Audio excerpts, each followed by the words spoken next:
It looks like President Biden may be taking a cue or two from President Trump's campaign. Knowing that there would be crowds and cameras for closing arguments in the hush money trial in New York, it seems as if Biden sent some high-profile surrogates to do his bidding, one named Robert De Niro. Let's take a look. Somehow he even got self-styled patriots to support a man who called for terminating the Constitution and on January 6th rallied an angry mob to threaten democracy, leaving death and destruction in its wake.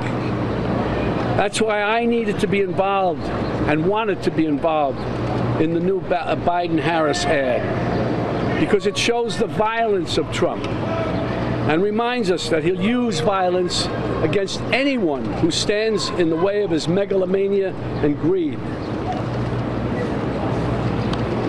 But it's a coward's violence. You think Trump ever threw a punch himself or took one?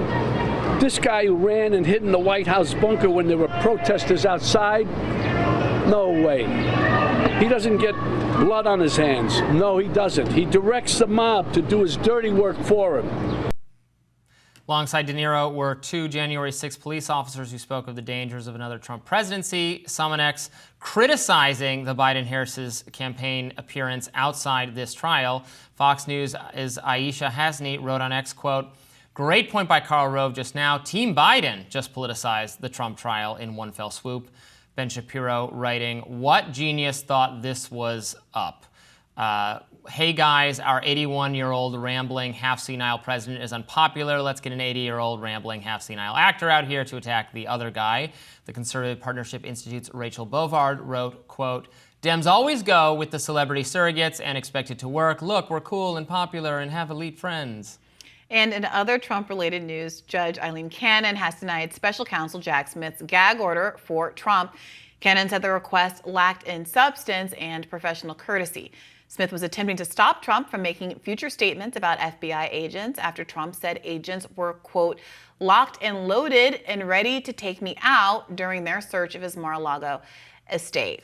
So first, let's start with De Niro, and then I do want to get back to that. Sure. So these remarks have not been well received, including that he got heckled and shouted out as he was making them. We didn't play that, but there are people shouting, "Your movies suck," and all sorts of other things at him. And then I think there is a little bit of confusion about why the choice to do this, to bring out De Niro for this as the trial's going on. Well, look, it's a stunt, just like Donald Trump holding a rally in the tri-state area when, New York is not a state that's in play for him, is a stunt too. I think the difference is that Donald Trump doesn't really, his appeal isn't rooted in the idea of him being a serious person, someone who has a lot of kind of moral gravity or weight. I don't even mean that as a dig, really. That's just not his bag.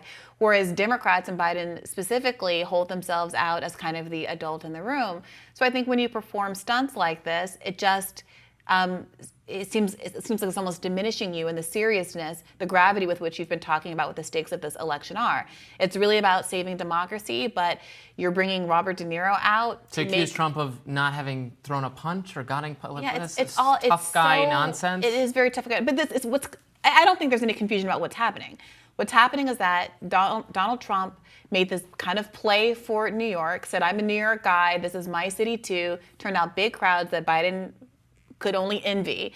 And so Democrats, they don't have Joe Biden because he's not really up for public appearances in this way, and obviously it would be insane for him to show up at Trump's trial. So they have to find a surrogate. Who's the most New York guy they can think of who's not named Donald Trump? Robert De Niro. It doesn't not make sense. I can see the logic behind it. It's just poorly executed. They should have anticipated that, of course, he was going to be outshouted by all of Trump's fans who have been attending these court appearances for weeks now, and they should have considered what the optics were going to be like of, yes, De Niro being also an older man who is not a trained politico and who might not respond very well to being put in this sort of position. And also, what does it even mean? What's he drawing attention to the trial for? What are we supposed to take away from the idea that Donald Trump is in the middle of this hush money scandal? And how does De Niro's appearance help connect the dots for voters who are being asked to change their vote, potentially, because of Donald Trump's involvement in this hush money scandal? Yeah. So let's go to the gag order. This not working again. Jack Smith has not fared well in his attempts in this trial to get Trump gagged, with organizations like the ACLU previously saying that this would infringe on Trump's free speech rights, his right to campaign, and the judge agreeing that it is too broad, specifically with reference to what he said about the FBI agents. There was some revelations. I don't think we got to discuss it. No, we should talk about that, because otherwise none of this makes any sense. Well, right. Him saying that the revelation that the FBI agents were authorized to use deadly force. Now, I do think, I'm sure you were going to bring this up, and I agree.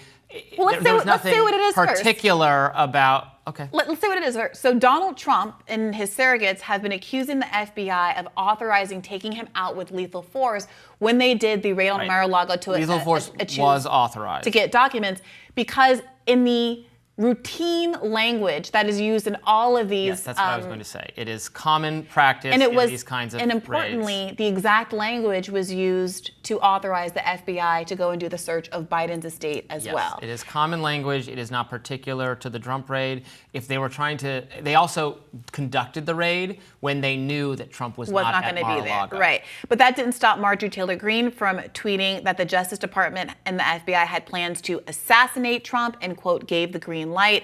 Paul Gosar also posted that Joe Biden ordered the hit on Trump at Mar-a-Lago, and this narrative has been spreading like wildfire across certain sectors of conservative media. So now the question is whether or not that is a problem, whether or not Trump and his surrogates making those kinds of statements that imply that the Biden administration put a hit job out on him are kind of gaggable offense. I think, right, I am criticizing that idea because it is. Now, I think it's perfectly fine to criticize the common practices of the FBI, which involve, when they conduct raids, police in general do raids in the middle of the night, drag people out of their homes, that kind of thing. What Trump world often gets wrong when they address these issues is they're not wrong that some of these things are violations of civil liberties and could be revisited and not done this way. What they're wrong about is to say that Donald Trump is the sole and most prominent victim of these tactics, which are actually very commonplace and are targeted at and involve ordinary people all the time. It goes to the FISA stuff, the Patriot Act stuff. You seem to only care about it when it's targeted at Trump, or you portray it as only directed at Trump, when it is in fact the normal operations of the security state, and those we should criticize, and I wish people on the right were exercised about it in all contexts, not just in the Trump context. But yes, it was not a... Now, should he be able to make that claim? Yes, I don't think he should be prevented from saying it. I don't know. He should not be prevented from saying things that are incorrect. To be clear, there is a court case about how he mishandled documents, and he and his surrogates are walking around saying that the FBI literally tried to shoot him. They wanted to kill him, that armed agents of the state wanted to kill him. He's telling that to his supporters, who have demonstrated a willingness to engage in violence in the past, as evidenced by January 6th. If you believed sincerely that the government was out to kill Donald Trump over this document case, are you not at all concerned about people seeing that as a sort of justification for using violence against those people who allegedly are trying to harm the president?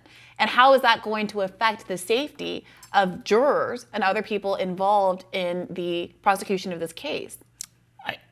Am I concerned? Sure, but I think he should have a First Amendment right to say those things. I mean, what he said specifically, I don't know if we can get the Truth Social post on there. He said, wow, I just came out of the Biden trial, blah, blah, blah, blah. The crooked Joe Biden's DOJ was authorized the FBI to use deadly lethal force. Now we know for sure that Joe Biden is a serious threat to democracy. He's mentally unfit to hold office. I mean, you can say that's misleading because the authorization to use lethal force is a common thing, but it was Marjorie Taylor Greene who said they're trying to assassinate Trump. The literal words he used are accurate, if misleading. And he has the right, just as we all do, to make misleading statements. That's protected. I'm for free speech, so I would not do anything about it. Yeah, we'll just hope that nothing happens to any of the innocent people who are just called upon doing their civic duty to participate in this trial as jurors or in any other kind of professional context. One other point I just did want to make about the earlier part, the criticism from some conservative commentators about using celebrity surrogates at all. I do think that this was an ill-planned stunt. That being said, it does crack me up when conservatives complain all the time about celebrities who support liberal causes. It does have a little bit of a whiff of sort of jealousy because they obviously do the exact same thing. There are just many more celebrities that happen to be liberal-leaning. So they trot out Chris Rock. You've seen him at many a Trump event. We got Frasier. We got Kid Rock. Kid Rock. I meant Kid Rock. Chris Rock. Not Chris Rock. I'm sorry, Kid Rock. We got Kid Rock. We've got Gina Carano. We've got that's the Star Wars actress. Sure. Exactly. There are dozens of us. I think you just proved my point. Meanwhile, shout out to Cate Blanchett. You're really doing the damn thing. More Rising. I love Cate Blanchett. Coming out after this.